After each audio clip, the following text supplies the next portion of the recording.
Mambo vipi mtazamaji wa Boli Arena TV? Karibu sana kwenye channel hii ya michezo. Usisahau kusubscribe channel hii kisha ubonyeze alama ya kengele ili uwe kwanza kuhabarika kupitia channel hii ya Boli Arena.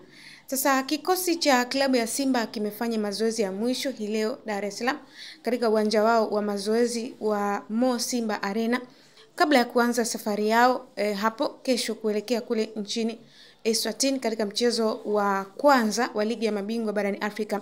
Ikumbukwe kuwa Simba wamepita katika mchezo ya preliminary stage baada ya kuwatoa Gaborone United kwa kuwafunga nyumbani kwa goli 1-0 ambalo walipata ushindi huko ugenini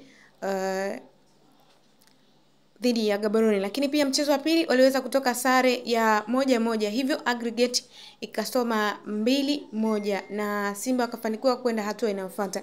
Lakini Simba wanakwenda katika mchezo hii wakianzia ugenini, wakiwa na faida ya kuanzia ugenini, ambapo mchezo wa kwanza utachezwa Oktoba 19 huko nchini Eswatini dhidi ya Nsingizini Hotspurs. Hivyo Simba hii leo wamefanya mazoezi ya mwisho kabla ya kuanza hiyo safari ya kuelekea huko. Simba watapanda ndege kutokea hapa Tanzania ya Air Tanzania wakielekea Afrika Kusini katika mji ule wa Johannesburg.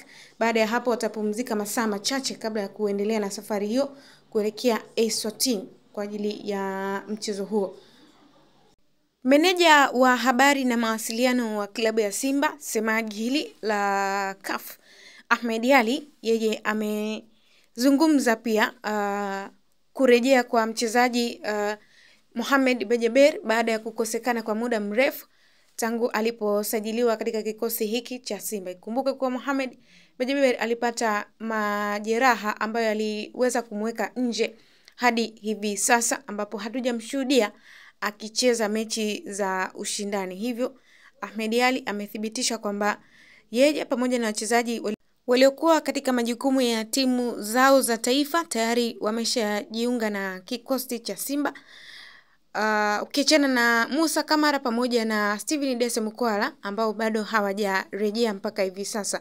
Hivyo kikosi cha Simba kinatarajia kuanza safari mapema hapo kesho kuelekea katika mchezo wao huo dhidi ya Nsingizini Hotspurs.